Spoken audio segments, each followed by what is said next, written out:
வாழ்க வையகம், வாழ்க வையகம், வாழ்க வளமுடன். அருளாசன் அருள் தந்தை வேதாத்ரி மகரிஷி அவர்களும் ஒட்டுமொத்த மகான்களும் இறைநிலையும் என்னுள் சூக்குமமாக எழுந்தருளி இன்றைய நாள்காட்டி வரிகளுக்கான கவிவரிகளையும் அதற்கான விளக்கத்தையும் சிறப்பிக்க வேண்டுமாய் சங்கல்பம் மேற்கொள்கிறேன். அனைவரையும் பணிவோடு முதற்கண் வணங்கி ஆரம்பிக்கலாம் என்றிருக்கிறேன். அனைவருக்கும் இனிய காலை வணக்கம். வாழ்க வளமுடன். அவர்களுடைய இன்றைய நாட்காட்டி வரிகள்: மனதிலேயும் உடலிலேயும் நோய் தோன்றி அது பரவி பின்னர் நிலைத்தும் இருக்கிறதே அது விளைப்பதிவாகும் என்று சாமிஜி இந்த நாட்காட்டி வரிகள் கொடுத்திருக்காங்க. இதற்கான கவிதை வரிகள்: மனித உயிர் பிறவியதன் மதிப்புணர வேண்டும். மனமுயிர் மெய் மூன்றான மரபொருட்களான மனிதனது ஆற்றல்களை மலரச் செய்ய வேண்டும். மறைந்திருக்கும் உட்பதிவான பலவினைகள் தம்மை மனிதனை மாற்றி அமைத்து அறச்செயல் பதிவு செய்து மன தூய்மை மன தூய்மை பெற்று பரத்துரைந்து மனிதனை உயர் மனிதனாக மாற்றி அமைக்கும் மனவள கலை இதனை பயிற்றுவித்து நலம் காண்போம் என்று ஒரு பாடல்ல கொடுத்திருக்காங்க. இன்னொரு பாடல்ல உருவினையாம் கருவமைப்பு பதிவும் பின்னும் உருவெடுத்த பின்வினைகள் பதிவும் கூடி வாழ்வினிலை ஒவ்வொருவர் தன்மையாக வளம் பெற்று தேவை சூழ்நிலைகளுக்கு ஏற்ப தாழ்வு உயர்வு எனும் எண்ணம் செய்கையாக தலைக்கும் புகுவினை என்று எழுச்சி இதை இயல்பிறப்பும் எவ்வினையும் தொடரும் ஒத்து எழும் அமைதி இன்பம் துன்பம் இயற்கை நீதி என்று சாமிஜி இந்த 2 பாடல் கொடுத்திருக்காங்க. உடல்ல நோய், உள்ளத்துல களங்கம், மனதுல குழப்பம், அறிவு குறைபாடு. நாம உடலுக்கும் உயிருக்கும் நட்பு ஏற்பட்ட வாழ்க்கை, பிணக்கு ஏற்பட்ட அது தடையாகி நோயாகி காரணத்தால வழியா அது மரணத்துல கொண்டு போய் விடுது. உடலை தூய்மைப்படுத்தி கொள்ளணும், உயிர் சக்தியை நல்ல திணிவு செய்து கொள்ளணும். நம்முடைய மனதை இருபத்து தன்மைக்கு அந்த 1-3 ப்ரிகாஷன் சொல்ற அந்த டெல்டா வேவ்லேயே எப்பவும் வைத்து கொண்டு உடனே பற்று ஒரு 1% அளவுக்கு தான் இருக்கணும்.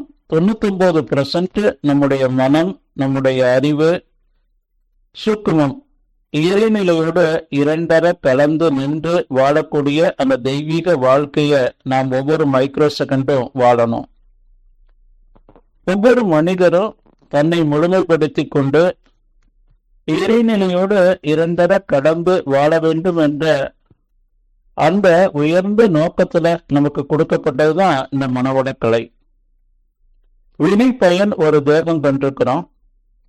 அந்த வினை பயன், முன்வினை பயன் நாம பிறந்ததற்கு அப்புறம் உணர்வு தெரிஞ்ச நாளைக்கு அப்புறம் மேல்பதிவாக போட்ட அந்த வினை பதிவு 2 சேர்ந்து ஆகாமிய பதிவுகளாக, சஞ்சித பிரார்த்தம் 2 சேர்ந்து ஆகாமிய பதிவுகளாக நமக்கு அவ்வப்போது நாம செய்கிற அத்தனை செயல்களையும் நம்ம உடல்லையும் மனதிலையும் அது பிரதிபலித்துக் கொண்டே இருக்கும். நல்வினை பதிவுகள் என்பது தனக்கும் பிறருக்கும் தற்காலத்திலும் பிற்காலத்திலும் உடலுக்கு உயிருக்கும் நன்மை தரத்தக்க ஒரு செயலை எண்ணுவோம், சொல்லுவோம், செய்வோம். அதற்கு புறம்பாக நமக்கு இன்பத்தை ஏற்படுத்தி கொண்டு செய்யக்கூடிய செயல்கள் அனைத்தும் பாவச் செயல். அப்போ நம்ம உடலை உச்சி முதல் பாதம் வரையிலும் இருக்கக்கூடிய பல்கோடி பிறவிகள்ல வந்த அனைத்து பதிவுகளையும் ஏற்று இந்த பருவுடல் தோன்றியிருக்கு. அடுத்த மொழிவழி சுவை மனம் என்ற அந்த ஓரறிவு தாவரம் முதல் கொண்டு ஐயறிவு விலங்கு வரை பரிணாமத்தில் ஆதி மனிதன் தொட்டு முதல் மனிதன் தொட்டு இன்று வரை நம்ம அம்மா அப்பா வரையிலும் வந்த அனைத்து பதிவுகளும் நம்முடைய உடல்ல உள்ள செல்கள்ல பருவுடல்ல பதிந்திருக்கிறது. அந்த பருவுடலை நாம தினந்தோறும் தூய்மை செய்து கொள்ளணும், இறையற்ற தன்மைக்கு மாற்றிக்கொள்ளணும். அதற்கு சாமிஜி கொடுத்ததுதான் அந்த எளிய முறையிலான உடற்பயிற்சி. 36 ஆண்டுகள் தன் உடலை சோதனை களமாக பயன்படுத்தி மிக எளிமைப்படுத்தி 6 உணர்வு தெரிஞ்ச நாளிலிருந்து நம்முடைய ஆயுள் கால வரையிலும் செய்து நம்ம உடலை தூய்மை செய்து கொள்வதற்கான ஒரு பயிற்சி. உயிர்சக்தி திணிவுக்கு காயக்கல்ப பயிற்சி கொடுத்திருக்கிறாங்க. அதே போல மனம் அமைதியாக இருக்கணும்.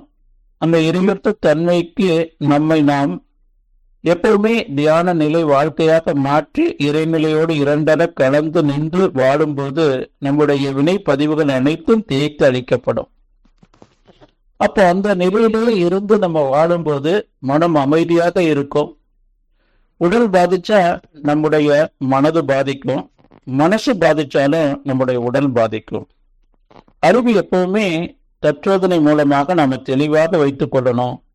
நாம தவம், மௌனம், தற்சோதனை என்ற அளவுல நம்மை நாம் தொடர்ந்து அந்த நிலையிலே ஈடுபட்டு வந்தோம் என்று சொன்னா நம்முடைய வினை பதிவுகள் எல்லாம் நீங்கும்.